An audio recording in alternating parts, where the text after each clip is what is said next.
What is going on, Men of Abundance? I am Wally Carmichael, your founder and host of the Men of Abundance podcast. This is the Pay It Forward to Men of Abundance, the podcast for those looking to level up their lives by hanging out with some of the greatest leaders and established professionals in our community, living a life of integrity, honor, and the abundance mentality. Prepare to pay it forward with your host, former Army medic turned lifestyle entrepreneur, Wally Carmichael.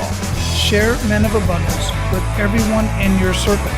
One really fun and cool way to do that is while you're listening to this on your phone, if you are listening on your phone, take a screenshot of the episode and post it on your favorite social media platform and hashtag MOA and hashtag Men of Abundance. I ask you to hashtag Men of Abundance because there's another hashtag MOA, and it's some MLM or something like that that's in Asia, and it really is overpowering the MOA. But I do want to hashtag MOA so I can find it once in a while through all of their hashtags. But hashtag Men of Abundance is a little bit long for some people, and I get it. But at least if you hashtag it that way, I can find it and others can find it as well. And I greatly appreciate it. Now, another great way to pay it forward and to give me some very valuable feedback is to go to iTunes and leave a rating and review. I want the review because that way I know what you're thinking, what you're getting out of the conversation, and share with me specifically what you liked best about the specific conversation or the episode that you were listening to, or even overall about the show. This is very valuable information to me, and when you leave a rating, it pushes Men of Abundance up in the search engines for the category. Greatly, greatly appreciated. Now, if you're not on iTunes, then leave a rating and review in the podcast player that you are listening to this on. And in some podcast players, you can leave a comment under the specific episode. That is greatly appreciated because when that content is there, it again pushes that episode up in the search engines of that specific podcast player. Now, one last thing before I get into today's conversation. If you're a business owner, what you don't know, the strategies you don't know about marketing and business in general is hurting your business. I promise you, you are leaving money on the table. If you care to find out what I'm talking about, check out my brand new podcast, Business Owner Growth. It's called Business Owner Growth Podcast. When you grow, your business grows. Look it up on your favorite podcast player. Subscribe so that you don't miss one single episode and you learn the innovative strategies that I talk about over there, about 15, 20 minutes. I'm going to be doing some interviews, but mostly it's just me sharing strategies that you most likely are not implementing in your business. I will have the link for that podcast as well as the private Facebook group associated with that podcast, and an upcoming magazine, Business Owner Growth Magazine, is going to be coming out of this as well. Now, our conversation today is with a father and son team, and amongst many other things, we get pretty deep, but primarily we're going to be talking about building the vital relationship between father and son. I strongly suggest you check out their website, tenderlions.org. I'll have that linked up in the show notes, tenderlions.org, because their site has their amazing book on the cover, but also has some really important stats that you need to look at and pay attention to if you want to have an amazing relationship with your children and just live an amazing, fulfilling life of abundance. Now, let me share with you a little bit of background about Jeff and Brian Becker.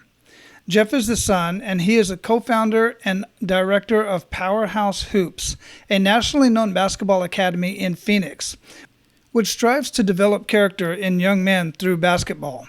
Jeff is also a clinician with some of the leading sports camps across the country and internationally, including being the national lead skills coach for the prestigious CP3 National Middle School Combine and the CP3 Rising Stars National Camps. In his free time, Jeff stresses the importance of giving back to the local community through servant leadership. He frequently volunteers at local youth facilities and group homes around the greater Phoenix area. Brian Becker has had a varied career as an educator, business owner, and nonprofit executive for nearly 20 years. Today, Brian consults with companies and nonprofits to improve their overall culture, quality, and performance. He also provides leadership coaching to executives and aspiring leaders. Brian is a frequent workshop leader and conference speaker. having delivered more than 1,000 presentations in his last 25 years throughout the United States, as well as Canada, England, Singapore, South America, and Puerto Rico. Men of Abundance, it is my pleasure to introduce you to Jeff and Brian Becker. Brian and Jeff, welcome to Men of Abundance. How are you doing today? It's great. We're glad to be with you. Thanks for having us on, Wally. Oh, it's my pleasure. I've been looking forward to this. And actually, you know, the funny thing is we didn't talk about this pre-show, but I started this particular platform. It's one of those things when there's a need, a platform will come, I guess. Because it was explained to me that you two were going to be in two different locations, and I knew there were other platforms that could do that, but then this one popped up, and I decided to use this platform so that I could talk to folks, two different people in two different locations. So where are you in the world? Well, I'm in Scottsdale, Arizona. And this is Brian, by the way, for your listeners. I'm the dad. I'm in Chicago today, where I live. Okay, well, I have not been to Chicago yet, but I was born and raised in Phoenix, Arizona. Hey, it's about 110 and sunny like always. Oh, brother, I'm familiar. In fact, I'm going to be taking a road trip in July, pretty much the whole month of July and part of August. I'll be on a road trip with two of my boys, and we're going to one of the places we're going is to visit folks down in Phoenix. So I don't know about that time of year. I don't know why I do know why we decided to do that. My son's going to be going to Korea in August, so we wanted to get that done and get out to Phoenix. Hey, so we're always welcoming to you. Excellent. Oh, I appreciate that. It's been many years. I left there when I was 20 and went back several times, you know, of course, on vacation. When I still got family that lives there and all my high school friends and everybody. So it's just a great place. But I've been so many other places in the world, I had to be closer to a larger body of water. So here I am in Florida. But I have not been to Chicago yet. I'm looking forward to that at some point. So before we get into our conversation, I like to start out with an attitude of gratitude. So if you would, what do you two have to be grateful for today? That's a really good question. Okay, yeah. Well, one, in the last couple of weeks, Jeff and I have just had dozens, if not 100 conversations with people about the importance of the father-son relationship. And that's what we're all about today, you know? And so it's just terrific that we can have that opportunity to talk about the father-son relationship. And I'm also just really grateful for my family, my wife, my kids, my grandchild. When I became a grandfather recently, I found a spot in my heart I just didn't know existed, Wally. So I'm really grateful for my family. Oh, that's exciting. Jeff, what about you? Well, I would say kind of the same thing. I just spent this last weekend with my fiance actually in Chicago for a wedding shower, and being able to be there with family and my fiance's family, and my father and I did a book signing and book reading and discussion with a small group of people that were interested in the book, and it was very fulfilling, I would say, and just like you said, attitude of gratitude is something that I definitely live by and wake up to every day. Yeah, that's wonderful. Thanks for sharing that, guys. And, Tender Lions, your book, I've had a chance to thumb through it. I honestly have not read the entire thing, and that's how I often do with a lot of books because I get so many books sent to me. Plus, I've got stuff that I'm working on, so I get through that as far as reading content. Audio, I just burn right through books like crazy. But I'm super excited about what you two are doing and your message that you're sharing with your book.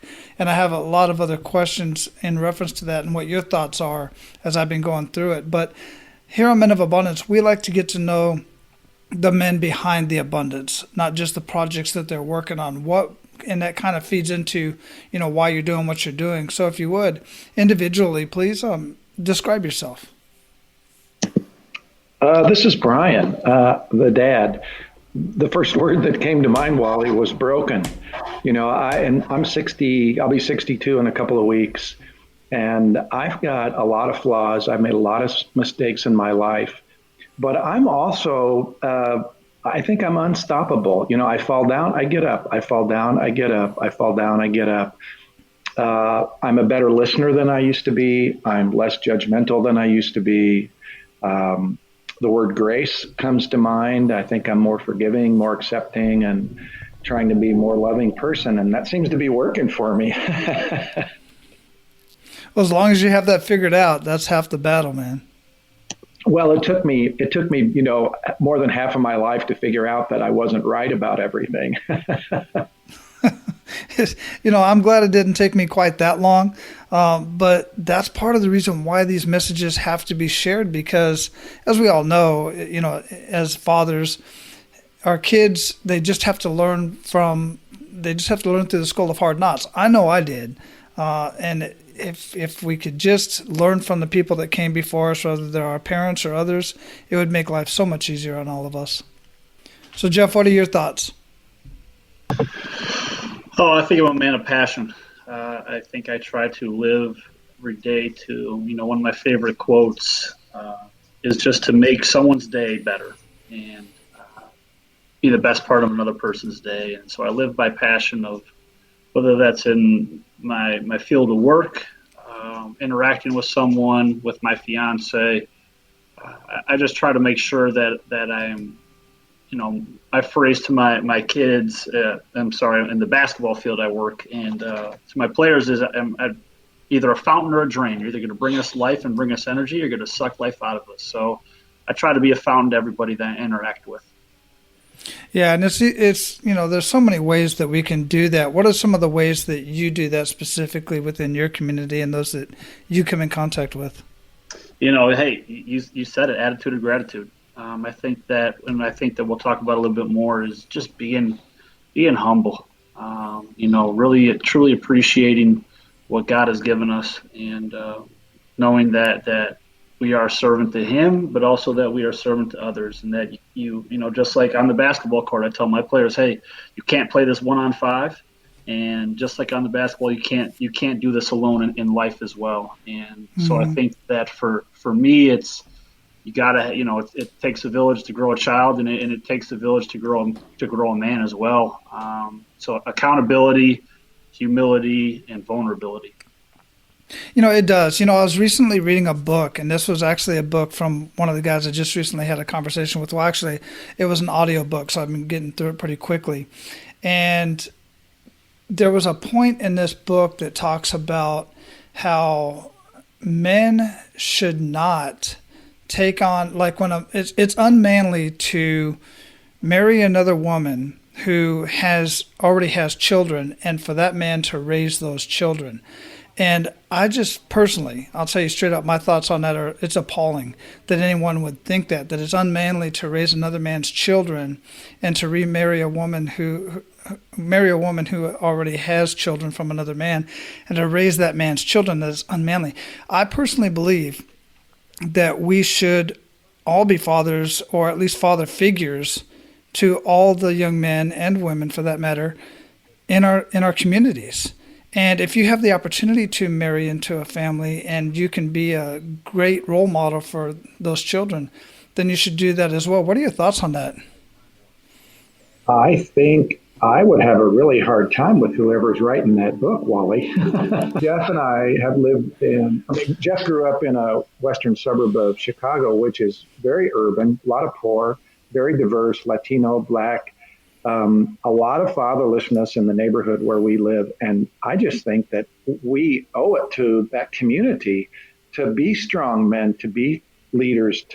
Obviously, I can't walk into that house and say, hey, I'm going to be your dad. But when we have an opportunity to have influence and show character, show leadership, show discipline, show kindness, we owe it to them and to ourselves and that community to play that role, even if it's uncomfortable for us.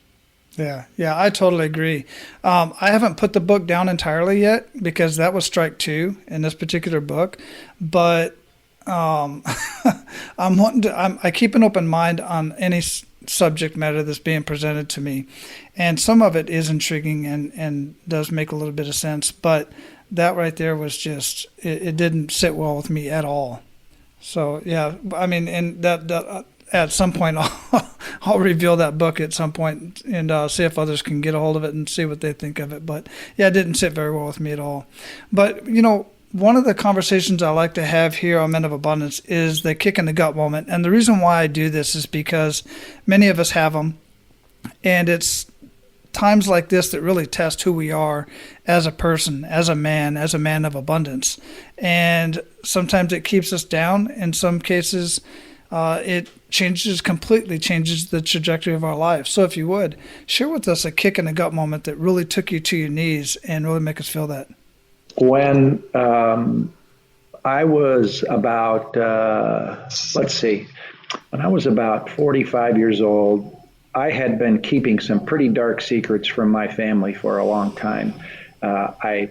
Earlier on, I had a job where I traveled too much, I partied too much, I got involved with pornography, I crossed a lot of boundaries. Eventually, while I became unfaithful, and I kept that a secret for more than 10 years, and I just swore I would go to my grave for that. And every day I'd look in the mirror in the morning, and I did not like what I saw.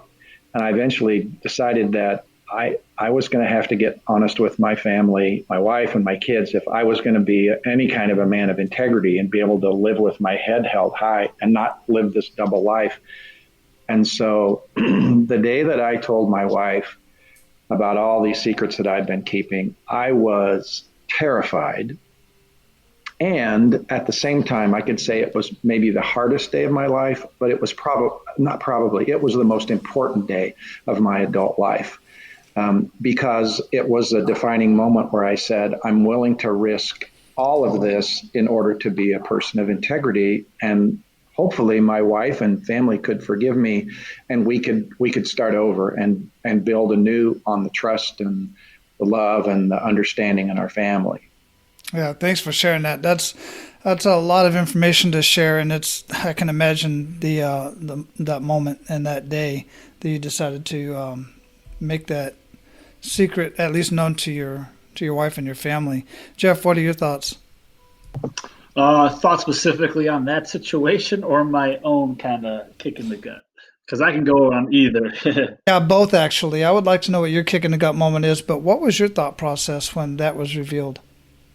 Oh, great question. I think that, I was still just a young teenage boy. I was 14 years old, and I still vividly remember. Now I'm almost 32. So, almost 20 years ago, I still vividly remember sitting in that living room, and my dad kind of revealing this secret to us as a family. And as me growing up and being a young man, I was just there were so many questions. One, I'm going through puberty, and I see all my friends, and on sleepovers they're sneaking their dad's magazines from their closets, and so I just thought this pornography or whatever these demons were held within an individual. I thought that was kind of normal.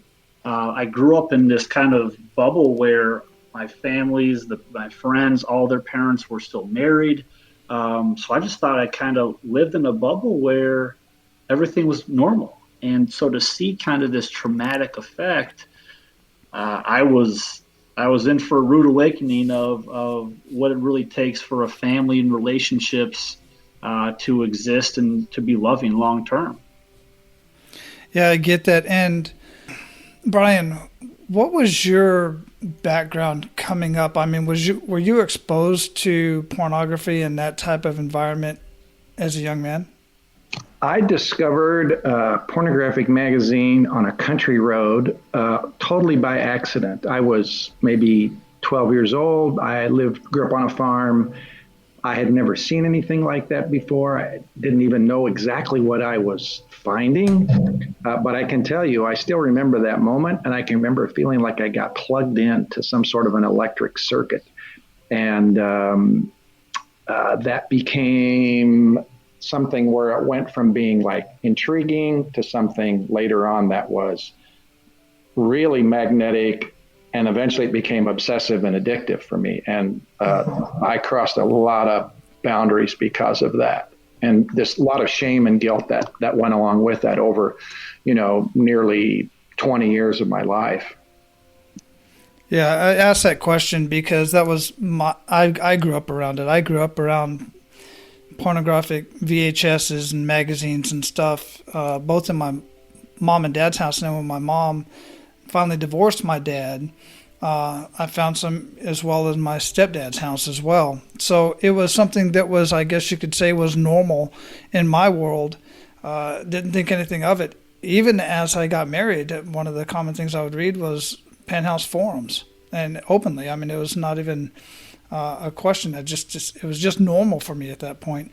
And through different experiences throughout life, and just found that it's much more addictive and much more of a problem within a relationship, even though I've known couples that both engaged in pornographic videos and the such, but most of those relationships ended up ending for various reasons, and one of them I'm sure has something to do with that activity, without a doubt.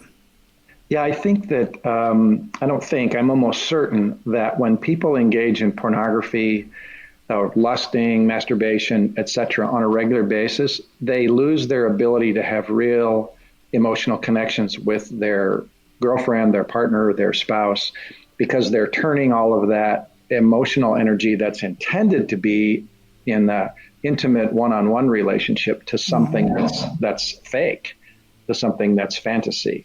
And so that's just a huge problem and if a father is involved with that and can't connect emotionally with his spouse, he's certainly not going to be able to connect emotionally with his kids. Right. Yeah, absolutely. Absolutely correct. So, Jeff, what was your kick in the gut moment? I would say about 4 years ago, again, working within the club basketball community, and if the listeners are familiar with club sports, we had a very successful club program. And, this was 4 years ago, so I was roughly 26, 27, and there was a lot of unethical things from major donors, from people that were kind of on the board of directors, I would say, and they questioned kind of my integrity and morals as to they wanted me to fire some of my closest workers and directors, and these are coming people from the higher ups that obviously in some nonprofit world the donors in them are not around on the day-to-day basis. And it was the first true test of who am I as a man, and what do I believe is right, and what do I stand for. And I remember vividly sitting with those two individuals and just saying, hey, this isn't going to work, and I'm pulling the plug from this club, and it's going to affect hundreds of families around the Southwest, but I have to do what's right and to my standards and my values. What were some examples that you could share? I think there was embezzlement. There was people that were from the outside looking in that had zero effect on the day-to-day operations of the business, that wanted to make day-to-day operational changes, and they were making these decisions off of rumors. And so I think the biggest thing was, where's a lot of this money? Where are the people's hearts at? Club basketball or club sports in general, to some people, it's about winning and status and fame. And for me, it's about character building and growing a better person through the sport and holding people accountable. And our visions didn't align. And so for me, again, just being 26, 27, it was such a huge learning experience to really grow and blossom into what were my pillars of a man and as a business that I wanted to run. What do you feel is the motivation in situations like that? Because I'm asking that question because I try to get a little bit deeper understanding as to why people do the things they do in these environments that seem to be such a positive club, such a positive environment for young men and women and everybody involved. And then you just have a few people that are motivated to do this type of stuff. It's a great question. I think that, honestly, who was I? I was just talking to someone, I think today or yesterday, and the three words they said were fame, power, and egos. A lot of times, and I think this goes along with any business or relationship, fame, power, ego, there's no sense of humility. It's a recipe for disaster. And if you don't look at the long-term vision and beliefs of why you're doing this. And I think of relationships and marriage, and I look at this with my fiance and myself, of that there has to be a common vision and goal in mind, and you can't look at the quick shortcomings of an individual, and you have to really look at the long-term love and happiness of why you started this. Yeah. Yeah, I get that. Thanks for sharing that. The insight is very powerful because, I don't know, I just don't understand the whole reasoning. And I get that. Fame and power, for sure, just make people crazy and do irrational things that, I don't know, they wouldn't feel I guess they would normally do otherwise until they get past that ego. There's a phrase, I don't know where it came from, that says that these kinds of intense problems don't develop a man's character, they reveal a man's character. Mm-hmm. And when the real heat comes on and tempers flare and people get pushed into a corner, then you see what the person really values or what kind of stuff they're made out of. I remember having many long conversations with Jeff back at that time. I didn't understand all the details that were going on, but I ended every single phone call with, take the high road, Jeff, just make sure that there's, when you walk away from this, or if you walk away from this, that you're able to hold your head high and you're able to say, we believe we did the right thing, regardless of what other people might say about us. And I really believe that he did take the high road there. Yeah, absolutely. And, it just takes one person. It really does. It just takes one person to say, no, this has to stop, or reveal it.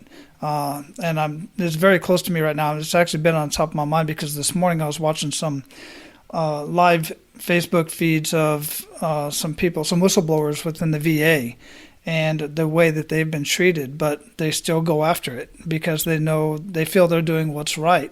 And there's many, many examples out there. That's just personal to me because I'm a veteran. But it's scary to do something like that. And Jeff, I highly commend you for it, man. Hey, I appreciate it. It was like my dad said, my worst day was my most important day of learning through it. And really, I think it turned me into a stronger, better man because of it, because it really emphasized my pillars of faith and what I stand for as a man. Yeah, again, I appreciate it. At this point, I like to ask, how you're paying it forward, but I already pretty much shared some of that when I introduced you to earlier, but this book that you've got out, I love that you guys wrote it together and the insights in it. And you already brought up one thing about, the lessons for your son, but also there's so many things that I've kind of thumbed through here in here, but life's about choices. I'm a huge advocate for everything starts with a choice. And that was your choice to make that decision to not put up with that kind of activity. But you're in the book, you're really trying to have this conversation and have the reader have that conversation with their kids. Can you expand on that a little bit? Sure. Yeah. One thing is that Jeff and I are big believers in making sure that you pause and ask that question, what's the right choice here? There's a lot of people that don't take time for reflection. So many people are just like, well, why do I have such big credit card debt? Or why is my family such a mess? Well, if that's the kind of question you're asking yourself, you're going to keep looking at the problem. Well, I had to ask myself, what's possible? What could my future look like? What values do I really hold? And am I living aligned with those values? And when you ask yourself the right kind of question, then your mind starts to move in that direction. So I had to stop looking at the problem and start looking at the possibilities. And that involved making some choices that I'm telling you, they were not easy, but they were vitally important. There's a short section in the book about short-term pain equals long-term gain. That's true in relationships, in being physically healthy, in your nutrition, short-term gain, long-term pain. And the opposite of that is true also. We frequently focus on what's right in front of us, which sometimes you have to, but we need to keep playing the long game, looking into the future. Right. The analogy on that one is, looking at the bug on your windshield while you're doing 60 miles an hour down the highway. And that's exactly what people are doing in their life. And they're focusing on the wrong things. Where focus goes, energy flows. And if you're focusing on, and that I love how you stated that if you're focusing on the negative and you're asking the wrong questions, you're going to keep getting the wrong answers. You got to ask yourself the right questions. Change your questions, change your life. What are your thoughts on that, Jeff? Oh, it's really good. I've written "Do Right, Not Easy" in multiple places around my house, my office, in my car. It's not about the immediate gratification. One of the quotes we talk about in the book is "Live by principles rather than feelings." And a lot of times, I think a lot of us we live off of this instant gratification or the feelings immediately compared to the principles and the values of what we truly want to be as a man. Because let's be honest, there's a lot out there in this world today of on social media, on TV, every time you turn on your phone or laptop or whatever, there's a lot of things that can try to route you the wrong way. And so, speaking on myself, I just need a lot of reminders. And I think "do right, not easy" is the simplest phrase for me to live by. I totally agree with that, and I specifically agree with as well what you're talking about lost my train of thought, but the bottom line is this. It reminds me of a conversation I just had this weekend. One of my neighbors over here, me being white, everybody knows that. My neighbor's black. He grew up here in Tampa, Florida, in the Tampa area in Florida, and he's a Marine veteran. And him and my wife, we sat here and talked until midnight. Now, we have different political views. We have different views on a lot of things, but we have conversations about the hard conversations, and that's what it was. We don't let our emotions get involved, but we look past our emotion and we try to have a logical conversation, not a conversation based on emotions, but a conversation based on values, and we try to speak rationally. Now, him and my wife both have a more close viewpoint than I do. And that's my wife and I always have these conversations. But it's nice for me to have these conversations with somebody outside my household, but we can have a civil conversation.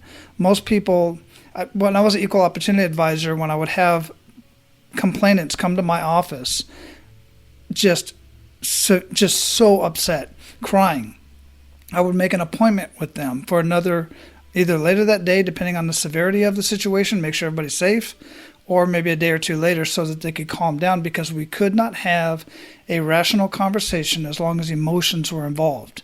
We had to be able to calm down. Oh, I think that's really vital. It's been our experience that the higher the emotions go, the more a person will dig in. And there's a simple little phrase that says you can't make any forward progress with your heels dug in. And when people are really afraid, really angry, really scared, they're in their, like reptilian brain. And so it's either fight or flight. Mm-hmm. And you've got to give yourself space. When people are really amped up like that, and we see it all the time, they're not going to make smart long-term decisions. They're going to make decisions that only help them get from point A to point B. If your house is on fire, you have to do that. When you're talking about rebuilding a family relationship, then you need to push back and take the long view and have patience and a listening perspective. So, yeah, I'm in agreement with you, Wally. How do you have that conversation with the children, with the young men and women? Yeah, that's a great question. I think one, if you think it's all going to go well, you're unrealistic. Your kids are going to come to you with really challenging things at times. And so take a breath, realize that they're looking at it through the eyes of an adolescent whose brain is not fully developed yet. They have a different set of values around things than you do. What success looks like to a 40-year-old is way different than a 14-year-old. And so patience, love, long-term, don't give up. feed back to them to say, here's what I'm hearing, instead of like, that will never work, Tom. I wasn't always good at that. It's partially because I was still into my addiction. And so I was hiding things. I was afraid, and I couldn't make a sound emotional choice when I'm in that kind of state of mind. So I was trying to control things and be right about everything and prove that I had my act together, because I had such a thick facade. And it wasn't until I could get honest about those things that I could get a different perspective. As I was holding so tightly to things, I couldn't let go. What are your thoughts about using and tapping into outside resources as far as having that conversation? Meaning, I find that a lot of guys, men specifically, who feel that I know all the answers, and if I don't know all the answers, basically I'm just going to act like I know all the answers and try to solve my child's problem or my relationship problem, when I think I may know the answer to this. I mean, I personally know that if I can get somebody who knows a little bit more about this particular field, or maybe had this conversation already, I might be able to get some better information for my son, myself, and everybody involved. Yeah, I'd like Jeff to answer that one. Yesterday, we did a book signing, and somebody at the book signing asked him what she thought were the 2 or 3 most important things that helped us rebuild our relationship. Jeff, you want to expand on that? Yeah, sure. In the book, we talk about the 3 H's, and that's humility, honesty, and help. And I think it goes right along with what you guys were saying. And I think the one thing, whether this was with my dad in a certain situation, in the relationship world, or in the business world, the first and foremost is there has to be a sense of humility. Without humility, without being humble, without being vulnerable with yourself, you'll never have a true sense of honesty with yourself. And I think that's one thing that my dad, looking himself in the mirror and hating what he saw month after month, year after year, he never was truly honest, because he was never truly humble about it. And once he got honest with himself, he got humble with his wife, my mom, and our family. And then the last one is help. I think that in a relationship, I think that, well, my mom and my dad got professional help. We got help as a family, and we got help on how to have deep, hard conversations, because surface level conversations don't really rip off the Band-Aid. We had to have hard conversations and learn how to have hard conversations to rebuild that trust and that love back into the family of where we are today. Wonderful. Yeah, excellent answer. Thanks for sharing that. That is extremely important. It took me years to figure that out. And, years, I'm 50. I just turned 50 in May, so it seems like years for me, but it could have been done a lot earlier if I had asked for help. Yeah. Wally, there was one other thing that I was thinking about when Jeff was sharing that, and that is that when our family was in its darkest place, Jeff was angry at me, rightfully so. He was afraid of what was happening, and he was isolated. And in a teenage boy, to be angry, afraid, and isolated is a recipe for problems. And we see that in a high percentage of youth today. 30% of boys don't live with their dads. Another high percentage live in homes where the dad's physically there but emotionally checked out. So you get this high percentage of boys that don't have a strong emotional connection with their dad. So it's so important that the dad or the mom or both realize they're dealing with this anger, this fear, this isolation. And so trying to provide an environment that it's okay to talk about things that matter. And that means that the dad has to communicate things about that he may be uncomfortable with: relationships, money, sex, jobs, in order to establish an environment where the son knows it's safe to talk about these hard things. Yeah, that's extremely important. I totally agree with that. My first person that I could actually have those conversations with, in fact, was my freshman high school football coach. Now, my dad was there, but my dad just wanted to be a friend. He wanted to do things with us that he shouldn't have been doing. Let's just put it that way. We shouldn't have been doing with our dad, or period, for that matter.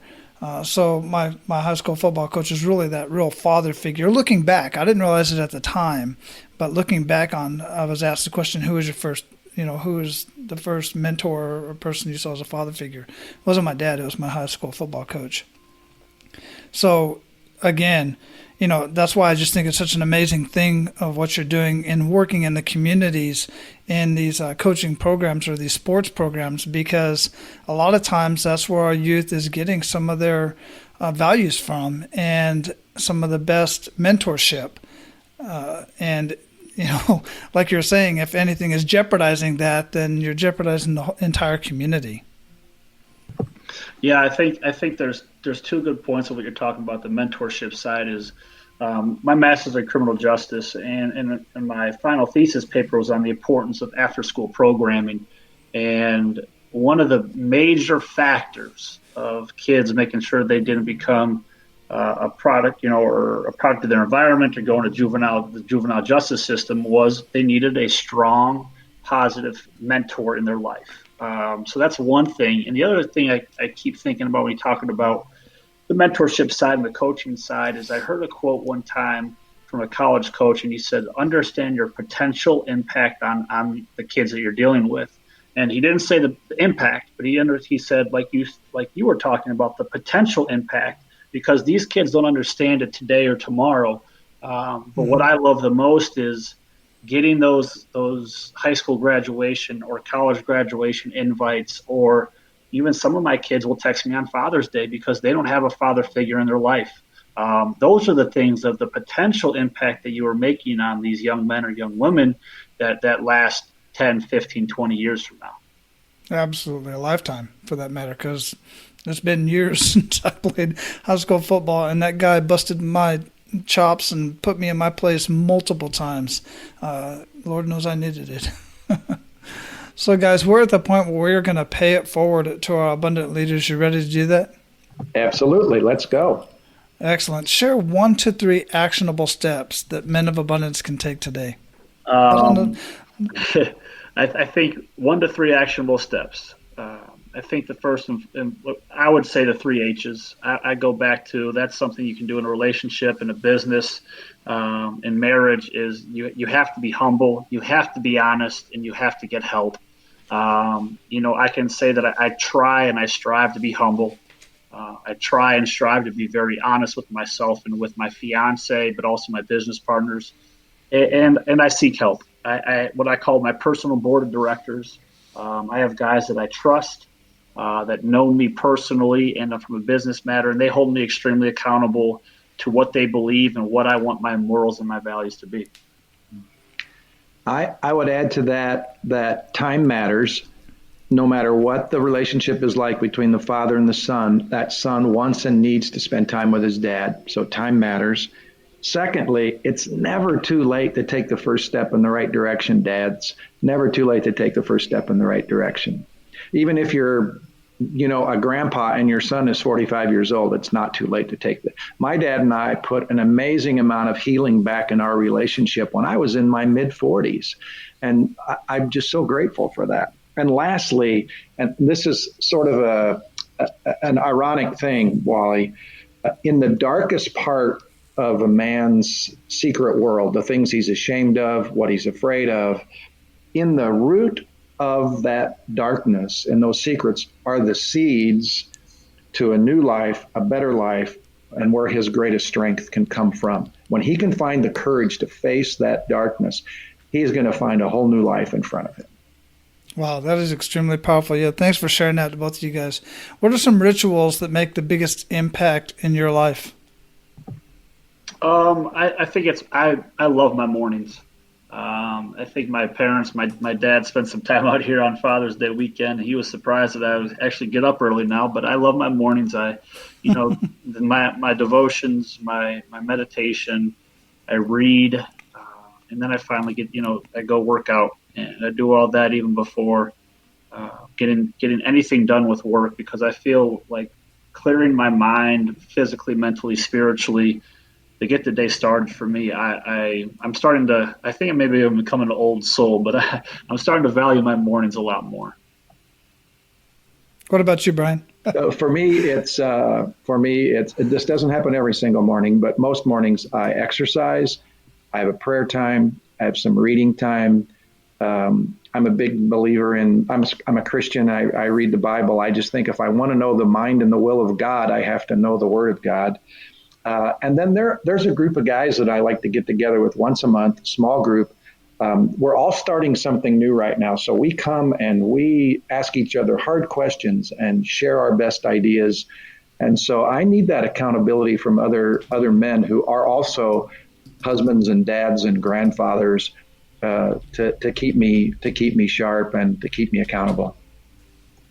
Excellent. Yeah, thanks for sharing that. Very, very good rituals to hold on to. And I'll tell you this morning, and listen, guys, those of you who know you need to have rituals, you've been listening to this long enough, and a lot of them sound very familiar, but when you mess up a day, you don't get it right, don't beat yourself up too much. Just this morning, I generally do not pick up anything, social media, anything to read, anything until I get done with my workout, my prayers, and my meditation. This morning, I picked up my phone. And then I went to the computer, and now here I am talking to you guys, having not done anything that I normally do in the morning, and now chances are I probably won't get it done, so I'll just pick up again tomorrow. No big deal, man. So it's important that you don't beat yourself up too much over that when you do miss something that you know is important in your life. That's my thoughts anyway. What are your thoughts, guys? You got to believe in grace, okay? And give yourself some grace as well. Yeah, absolutely, absolutely. We've talked about, your book, and definitely your book is definitely an important read, I think, for any man who wants to get connected with his son and children in general.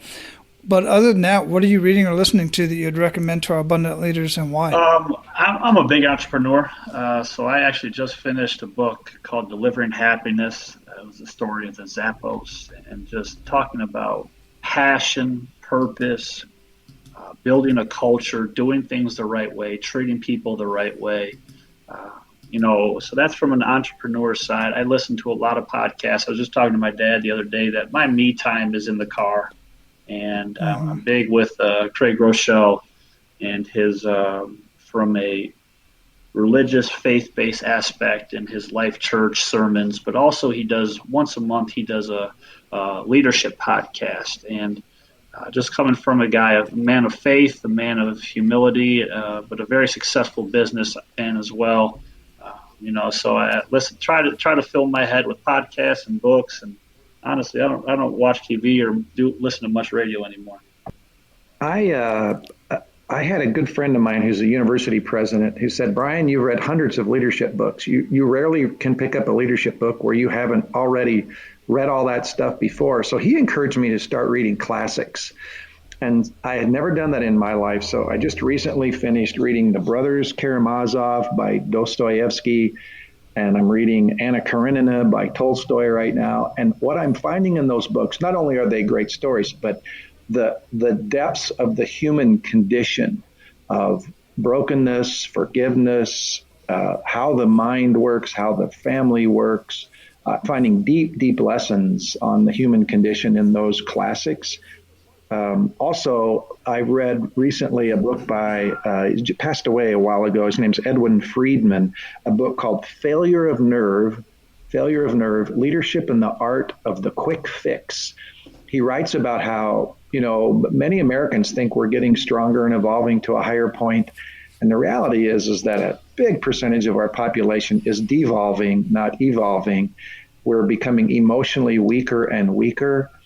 And you see that every day in politics, social media, et cetera, et cetera. And so Failure of Nerve, I'd highly recommend that to someone who's in a family where there's not healthy emotional boundaries. And then, of course, Tender Lions is on the top of my list right now, Wally. Well, I can definitely see why. And that last book that you mentioned, other than Tender Lions, is kind of the same premise of the book that I was mentioning earlier. It's about the direction that our society is going. The guy that wrote the book is actually from Canada, but he incorporates North America into this whole thought process that we're getting weaker emotionally. and we're getting weaker, not necessarily physically, but he brings that up as well. And he talks about all the different reasons why. So I definitely want to get a hold of that book as well as a contrast, or maybe, supporting and somewhat contrasting point of view. So I'll be definitely getting into that. So what do you feel holds most people back from living a life of true abundance, specifically since you've had the opportunity to work with so many of our youth and other men and women in the community? Wow. I think if we kind of recap what we've talked today about is, humility and vulnerability, I think, are just so key to any relationship and business. I think that when we talked about power and fame and ego get in the way of so much stuff, and it's very toxic. So I would just say accountability, vulnerability, humility is kind of the three things that I would say. Brian? I think that we have a lot of people right now who, because they don't have much emotional resilience, they're looking for their value based on the size of their social media or the type of car they drive or how big is their house. And so then you have to make up your own identity, if you have an identity that's based in character and integrity or faith, then you have something that's much bigger and much stronger to base it on. But there's this perspective that I call the closed fist versus the open hand. And if you just, like Wally, and our listeners, if they just take and make a strong fist right now, what can you receive? What can you give away? How much can you hold? When your fist is closed tightly, you just have no potential. But when you open your hand, then you have this perspective of abundance. And I just believe that if we live a smart and disciplined life, a respectful life, that there's always going to be enough to go around if we're living smartly from our needs and not out of our wants. Wow. That's powerful. Absolutely. And that's right in line with what we're talking about here. And the last question that I have for you guys is, what does being a man of abundance mean to you? You already mentioned some of it, but let's just kind of roll it all in here. I was talking with my dad about this this morning. I think my grandpa's just an amazing example of abundance and fulfillment. A guy who grew up pretty much without a father figure, and he's grown into someone that has built his family with multiple kids and grandkids. And every time we talk now, he almost always cries just out of passion and love and fulfillment. And he almost every time we talk, at least this is from me, every time we've had conversation, he goes, "I'm the richest man in the world." And it has nothing to do about how much money he makes. It has nothing to do about, again, the house, the job, the car. He is just so filled with his heart of love from what his family brings him, and how proud he is to have a family that he has today. So I would just say the richest man in the world is my grandpa. Man, that's beautiful. And for me to live with abundance, I would echo what Jeff says about the importance of those relationships. I'm also at a point now, I'm in the second half of my life, maybe even in the last third of my life.